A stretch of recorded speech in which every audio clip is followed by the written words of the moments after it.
What if the key to the world's most dramatic religious shift was hidden not in a new revelation, not in a mystical vision, nor in a charismatic leader's decree, but within the oldest pages of the very book many are now leaving behind? This is the startling, seemingly paradoxical, central question now driving a global conversation after a recent public dialogue revealed a logical and scriptural argument of profound simplicity and power. The narrative is not one of emotional conversion, but of intellectual inevitability. A young Christian woman, confronting a lifetime of indoctrination that labeled Islam as satanic, applied a basic test of empirical logic to that claim and found it catastrophically wanting. Her subsequent earnest search for genuine answers led her and a global audience to a presentation of biblical evidence so methodically compelling, so rooted in the very texts it seeks to interrogate, that it has sparked nothing short of a renewed and urgent examination of the foundational core texts of Judaism and Christianity. We are reporting tonight on that singular dialogue, on the precise content of its revelatory exchange, and on the powerful, undeniable demographic trends this conversation seeks to explain. Trends that are quietly reshaping the spiritual map of the 21st century. In a media landscape saturated with noise, opinion, and partisan shouting. Discerning the genuine signal, the clear note of truth amidst the cacophony requires more than passive listening. It demands active courage. It requires a willingness to follow evidence into uncomfortable territories, to question narratives we have long taken for granted, committing to understand the rigorous evidence behind these transformative claims, rather than dismissing them based on preconception, is the essential first step for any serious observer of our modern world. This path is not for the intellectually complacent. Subscribe now to follow this developing, multi-layered story of faith, reason, and historical analysis. A story that is still writing its decisive chapters. The event in question was a public question-and-answer session of a type that has become a digital age phenomenon. It was not a sermon delivered to the faithful, but an open forum predicated on the possibility of cross-cultural understanding through textual engagement. The speaker was Dr. Zakir Naik, a scholar whose name has become inextricably linked with a specific, evidence-based methodology of comparative religious discourse. His approach is often described as forensic, treating religious scriptures as evidentiary documents to be cross-examined. The audience reflected this ethos, a diverse gathering of individuals from myriad faiths and philosophical backgrounds, united by a shared curiosity or a pointed skepticism. Into this arena stepped a young woman named Reba,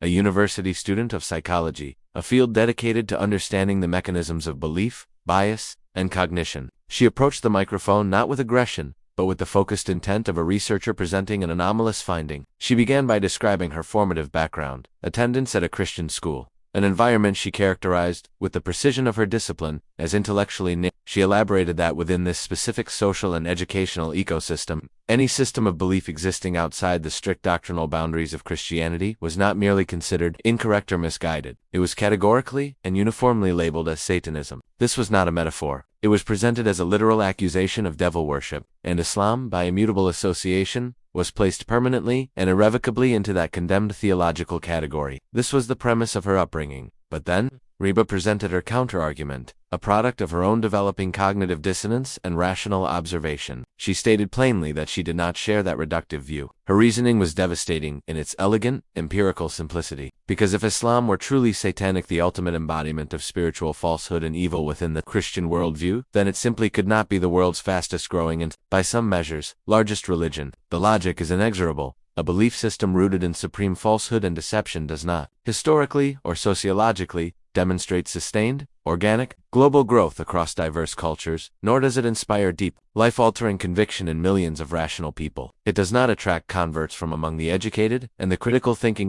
She therefore concluded, with the deductive certainty of a solved equation, that there must be something uniquely compelling, something positively attractive and intellectually or spiritually substantive within Islam that contemporary Christianity, in her observation, lacks. This missing element, she hypothesized, was the driving engine behind the global conversion phenomenon she could not ignore. Her direct, unadorned question to the scholar was thus, what, specifically, is that special element? The response began not with a doctrinal lecture, but with a validation of her critical thinking process. The scholar acknowledged the intellectual leap she had already made by transcending her conditioned environment. He then grounded his answer in a claimed 2 decades of direct, frontline engagement with converts from a vast spectrum of backgrounds: Christianity, Hinduism, Buddhism, Sikhism, and secularism. He conceded that the points of initial inspiration are wonderfully diverse and deeply personal. For some, it is the haunting, ethereal beauty of the adhan, the Islamic call to prayer, that first pierces the soul. For others, it is the powerful, intentional modesty of the hijab, perceived not as a symbol of oppression, but as an assertion of dignity and liberation from objectification. For yet others, it is the mesmerizing, synchronized discipline of congregational prayer, salah, a tangible expression of unity and submission that resonates deeply. However, he reported that in his extensive survey of this human landscape of transformation, one catalyst consistently emerges as the most common and most powerful: the Islamic concept of tawhid, or absolute, uncompromising monotheism. He then drew a crucial theological distinction to illustrate his point. He noted that Christianity, of course, professes a fundamental belief in one God. Its creeds begin with this assertion. Yet, its central and defining dogma is the doctrine of the Trinity: Father, Son, and Holy Spirit, three persons in one Godhead. Islam, he asserted, maintains a pure, unadulterated belief in a singular, indivisible God Allah who has no partners, no equals, no offspring, and no physical incarnation. This concept of God's absolute unity, he argued, is more intuitively aligned with innate human reason, what Islamic theology calls the fit. To sharpen this point, he contrasted it with the mythic narratives found in other religious traditions, where gods are depicted as engaging in petty wars, requiring assistance from other beings, suffering defeat, or even experiencing death. He posed the rhetorical question that strikes at the heart of such narratives.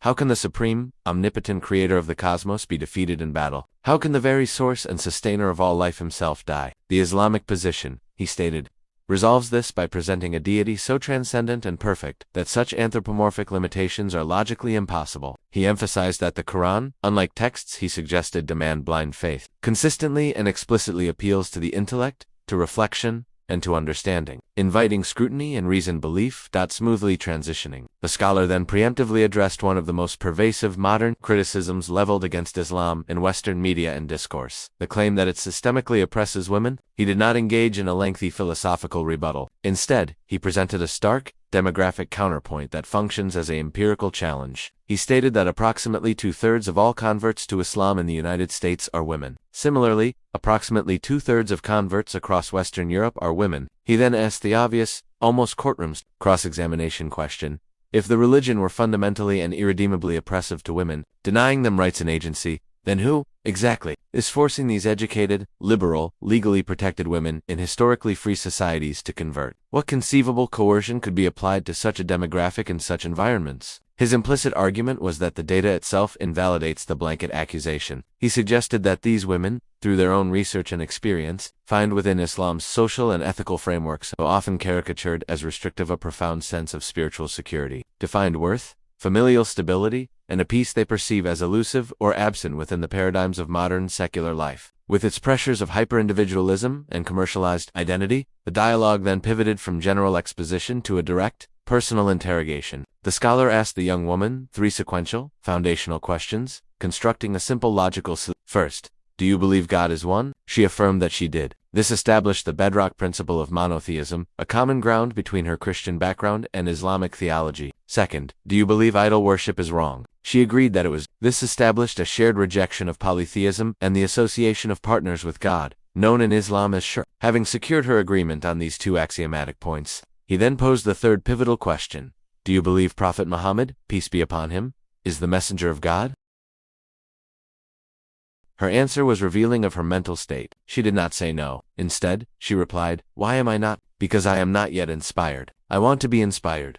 In essence, she was stating that the logical foundation was laid, but the specific, validating proof for this particular messenger was still required. She stood at the threshold, explicitly asking for the evidence that would bridge the gap between a universal belief in one God and the acceptance of Muhammad as his final prophet. It was at this precise juncture that the nature of the discourse transformed. The evidence presented next did not come from the Quran as an external, unfamiliar text aimed at overpowering her tradition. Instead, it was excavated meticulously from the evidentiary vault of her own professed faith tradition, the Bible. The scholar first directed collective attention to the Old Testament, to the book of Deuteronomy, chapter 18, verse 18. He quoted the verse verbatim: I will raise up for them a prophet like you from among their brethren, and I will put my words in his mouth, and he shall speak to them all that I command him. He then proceeded with a meticulous phrase-by-phrase analysis. First, the prophet is described as being like you, meaning like Moses. What constitutes a prophet like Moses? The scholar outlined the profile. Moses was a law-giving prophet leader who not only delivered a spiritual message but also established a comprehensive legal and social code. The Torah founded a political community, the Israelites, led them in a physical exodus from persecution, and acted as their judge and military commander. He was a prophet deeply embedded in the temporal, societal realm. Second, and critically, was the phrase "from among their brethren." The scholar provided a brief scriptural lesson. He explained that in the Bible's own terminology, the brethren of the Israelites are not the Israelites themselves. The Israelites are the descendants of Jacob, Israel. Their brethren are other related patriarchal lines, specifically the descendants of Jacob's brother Esau, the Edomites, and, most significantly for this prophecy, the descendants of Abraham's other son, Ishmael, the Arabs. The verse therefore specifies that this coming Mosaic-level prophet would originate from outside the Israelite lineage, from among the Ishmaelite Arabs. With this criteria established, the scholar performed a comparative evaluation. He argued that Jesus Christ, peace be upon him, does not satisfy the brethren criterion. Jesus, according to the New Testament genealogies, was a descendant of Abraham through Isaac and Jacob. From the tribe of Judah, he was an Israelite, a Jew. He was from among the Israelites, not from among their brethren. Therefore, based on the verse's own specific genealogy, Jesus cannot be the prophet referred to in Deuteronomy 18:18, the figure who does meet both criteria, being a law-giving community founder like Moses, and being a descendant of Ishmael. The scholar stated, is Muhammad. Muhammad was an Arab, a recognized descendant of Ishmael. He established the legal framework of the Sharia, founded the socio-political community of Medina, led his followers in a physical exodus, the Hijra, from Mecca, and acted as a judge and leader. The fit, he contended, is precise, not resting his case with the Hebrew scriptures.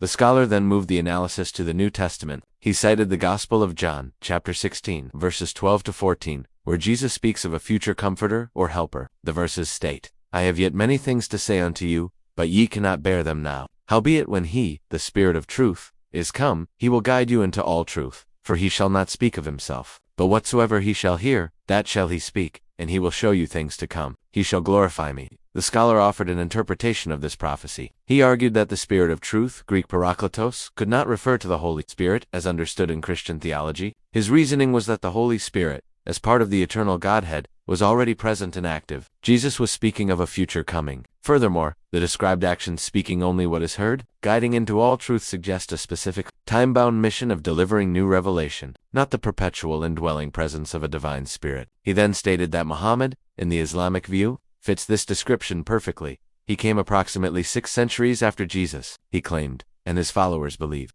that he received verbal revelation verbatim from God via the angel Gabriel, thus speaking only what he heard. He delivered the Quran, presented as the final and complete guidance for humanity, all truth, and he extensively glorified Jesus in the Quran, venerating him as a mighty prophet, the Messiah, born of a virgin, while clarifying his status as a human servant of God and rejecting notions of his divinity. The scholar contended that no other major religious figure arising after Jesus fulfills all these descriptive parameters so completely. Confronted with this step-by-step scriptural analysis, emanating from her own religious tradition, the young woman's response was notably pragmatic and telling. She made a simple, profound request. Having never read the primary text of Islam, she asked the scholar for a translated copy of the Quran. This moment the transition from a skeptical, logic-based questioner to an individual, actively seeking the primary source material for personal study, encapsulates a broader, observable trend among spiritual inquirers in the digital age, a move from passive acceptance of secondary narratives to an active, evidence-seeking engagement with primary texts. If this detailed report challenges your wild assumptions or sparks a genuine curiosity to investigate further, your next step must be to seek out more comprehensive information from rigorous sources. This channel is dedicated to providing precisely that kind of in-depth, evidence-based exploration of pivotal ideas. Subscribe now. It is free, and in matters of such profound personal and global significance, informed curiosity is not a luxury, it is an essential responsibility for any thinking person.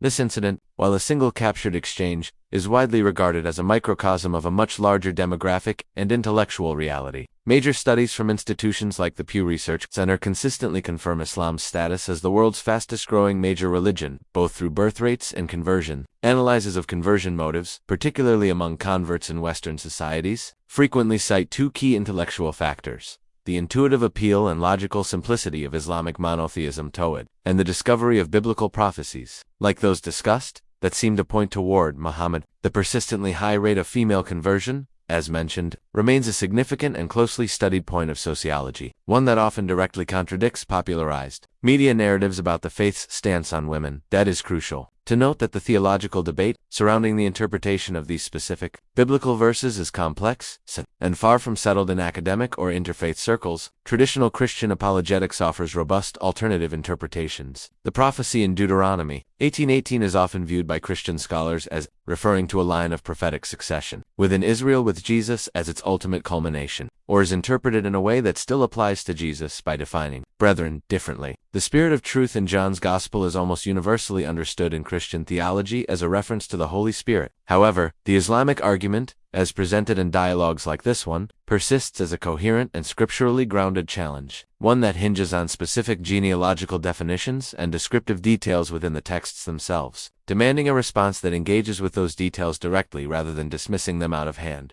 What is your analysis of this evidence and the logical progression of the dialogue? Does the interpretation presented hold substantive weight upon closer examination? Or do the traditional counterarguments sufficiently address the challenges raised? Leave your considered opinion in the comments below. If you want to discover more about the fascinating intersections of faith, scripture, prophecy, and history that are shaping our contemporary world, click now on the subscribe button below this video to see an extended point-by-point analysis of the biblical prophecies discussed, complete with additional scriptural references and scholarly perspectives. Click on the video that appears on your screen.